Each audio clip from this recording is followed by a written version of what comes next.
गावे बजावे जात रहनी पुष्पा सिंह के पार्टी में। गावे बजावे जात रहनी पुष्पा सिंह के पार्टी में।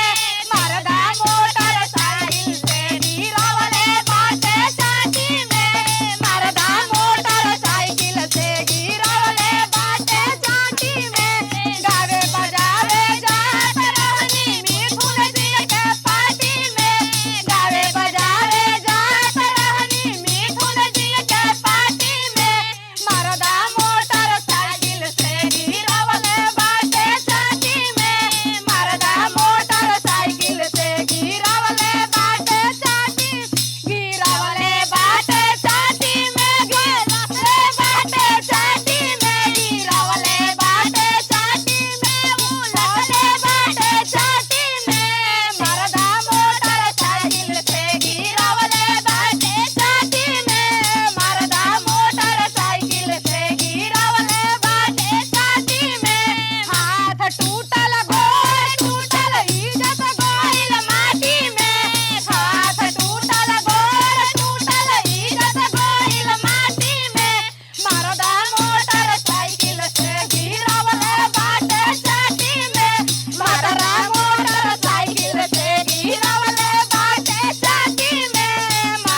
अजी रौरा के जीजा जी औसे तरर हट करलो ऊ हमनी के अपने पना कहल है जाओ छिना तोहनी जानी पकल है जा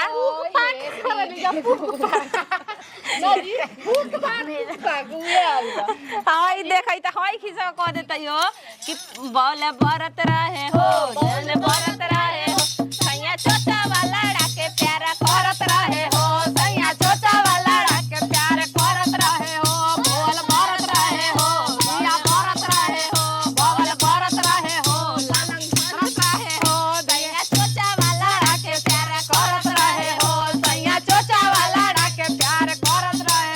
प्यार करत रहे हो मजा मिलत रहे हो प्यार करत रहे हो मजा मिलत रहे हो सैया चोचा वाला के मजा मारत रहे हो सैया दिया बाबू ताके मजा मारत रहे हो लाइन बाबू ताके मजा मारत रहे हो मजा मारत रहे हो मजा मारत रहे हो सैया लेचा वाला के मजा मारत रहे हो सैया चोचा वाला के मजा मारत रहे हो सैया चोचा वाला के मजा मारत रहे हो बवल बरत रहे हो पलंग बाजत रहे हो बवल बरत रहे हो पलंग बाजत रहे हो सैया चोचा वाला के प्यार करत रहे हो सैया बवल बूटा के प्यार करत रहे हो सैया बवल बूटा के प्यार करत रहे सैया बवल बर के प्यार करत रहे हो का चंदनी ठीक कहनी है नु कोनो भी गीत हम तूने जानी पगावे नी बाहर का आदमी पर थोड़े गाए तूने जाने सब कई देले बाड़ू जाए जानतानी जी रौर सब इशारा बुझातानी वो का कहत चाहतानी ला अभी 2 महीना के लइका बानू खाला तनी दवाइया तनी ना तो उल्टी उल्टी करे लगबो हम पेट धरी धइले बा अपने हम ना ना खाम देखी हो ऐसन बजाओ के गाओ दिन तो सही बुझाता कि ये हो जाए आ परल बा हमारा सही गाचा मरुद मिलते रहे काचा याम मिलत नहीं खे याम के सीजन हां